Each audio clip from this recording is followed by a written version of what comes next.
hashtag 009, Apocalipse, estudando as profecias. Então vamos continuando aqui, né, com relação a como se dará a sua volta. É muito interessante isso aqui, olha. Para os ímpios, os debochados, aqueles que acham que vieram ao mundo para gozar, só para sentir prazer, só para desfrutar das maravilhas do mundo. Então, para os ímpios, Jesus virá como um ladrão. Estes sim vão se ser surpreendidos, como ele mesmo declarou. Será como a de um ladrão, isto é, imprevisivelmente, inesperadamente.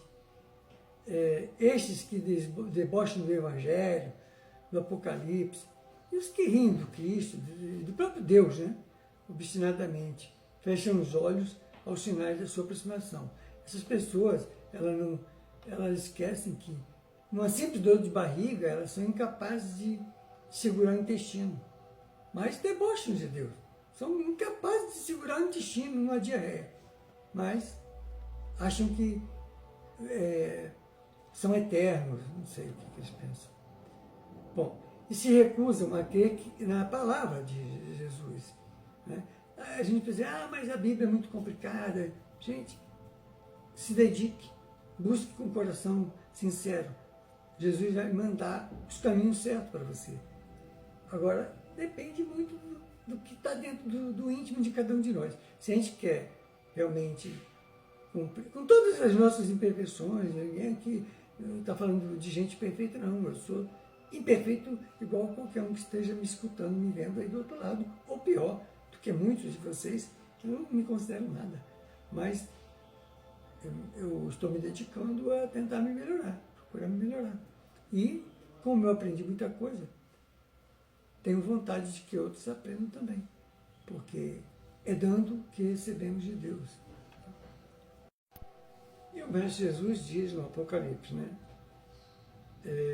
Eis que venho sem demora, venho em breve.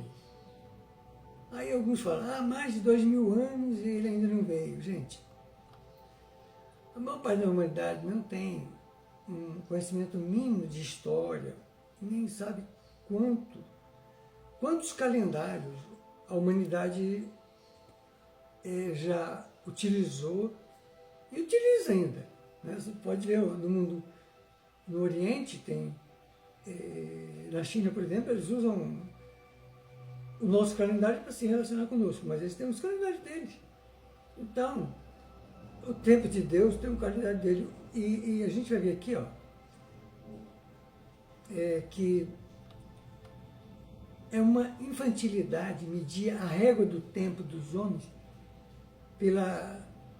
medir a régua de Deus pela régua dos homens. É uma infantilidade, porque está lá no livro dos Salmos, capítulo 90, versículo 4. Diz aí, porque 1000 anos aos teus olhos são como o dia de ontem, que já passou. É como uma vírgula, ou é como a noite de ontem que já passou. Então, o tempo para Deus não é esse que a gente leva em consideração aqui. É só você imaginar o seguinte, a Terra conta o tempo dela em relação ao Sol, com relação à distância que ele está do Sol e a velocidade que ele gira na elíptica. Mercúrio, cada planeta tem um dia diferente, tem um ano diferente. Então, essa coisa é relativa. A gente tem uma ideia pelo que está acontecendo no mundo, e a gente vai ver o que está acontecendo no mundo. A gente vai ter uma referência como a estátua do sonho de Nabucodonosor, que a gente já viu nas hashtags anteriores. A gente vai ver, vai se colocando ali dentro daquele. Né? Porque Jesus, quando perguntaram a ele quando seria esse dia, Jesus disse que nem ele sabia, mas só o Pai. Para você ver como é que é. A coisa não é bem assim como a gente pensa.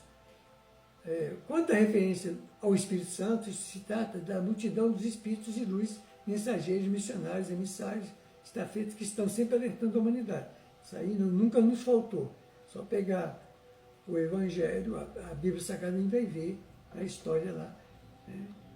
Então, não é uma coisa para a gente ficar impaciente com a leitura, achar que tudo vai... Aí isso é uma questão de maturidade, conhecimento, paciência, né? Permanência na fidelidade, que as coisas vão amadurecendo e surgindo na nossa mente, com a clareza divina. Então, com relação ao tempo de angústia que antecederá ao momento de sua volta visível ao planeta Terra, vemos no livro de Daniel, capítulo 12, versículo 1. Naquele tempo se levantará Miguel, o grande príncipe, a favor dos filhos do teu povo. E haverá um tempo de tribulação, que nunca houve desde que existiu nação, até aquele tempo. Mas naquele tempo, livrar-se-á o teu povo, todo aquele que for achado inscrito no livro. Quer dizer, isso tem a ver com o quê? Com o merecimento. Esse livro aí seria o merecimento daquele que se colocar na disposição de viver o Evangelho de Jesus, né, à luz do seu novo mandamento, amar o próximo com amor de Jesus. Então vemos que há um grande alento, né, para os que se acham inscritos no livro. Eu já expliquei, escrito no livro seria a questão do merecimento, né? Aqueles que estão se dedicando, procurando viver o Evangelho de Jesus. Sugiro que, isso não quer dizer, gente, que a gente não vai cometer erro. Nós não somos perfeitos. Todo dia a gente vai errar 100 vezes, mas tentar nunca errar o mesmo erro. Procurar sempre estar cometendo erros novos, né, porque a gente está no aprendizado. Sugiro que todo mundo, antes de passar desta para outra vida, leia o livro do profeta Daniel. Eu já li aqui um capítulo do Sonho de Nabucodonosor, mas tem outras coisas muito interessantes lá. O fato é que, sobre as criaturas neste mundo, elas agem como está em João capítulo 3, versículos 19 a 20. A luz veio ao mundo, quem é a luz? Jesus. Mas os homens amaram mais a treva do que a luz, porque suas obras eram más. E Paulo diz ainda, no segundo livro a Timóteo, capítulo 4, versículo 3 a 4. Nos últimos tempos, as pessoas não suportarão a sã doutrina. É o que a gente vê hoje, é o que a gente vê aqui. A gente está falando sobre o Apocalipse, mas vê que pouca gente está se interessando por isso. Porque quem quer saber, né, do Apocalipse? É um livro que já foi, infelizmente, já contaminaram ele de coisas erradas. Até o nome, já deturparam até o nome do Apocalipse. Apocalipse significa a revelação de Deus para os fatos que vão ocorrer e que a gente precisa fazer para encontrar a libertação, quer dizer, a salvação, para continuar seguindo a sua evolução. Mas, segundo os seus próprios desejos, se cercarão de mestres. Eles que fazem eles cegos e surdos seus ouvidos. Então, é aquele caso. É difícil? Isso aqui tem que pensar. O problema é que a humanidade tem preguiça de pensar.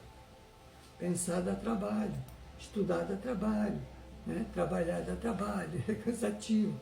Então, infelizmente, a humanidade quer sempre aquele velho ditado, que o mar pegue fogo para comer peixe frito. Infelizmente. Mas nós vamos seguir na próxima hashtag.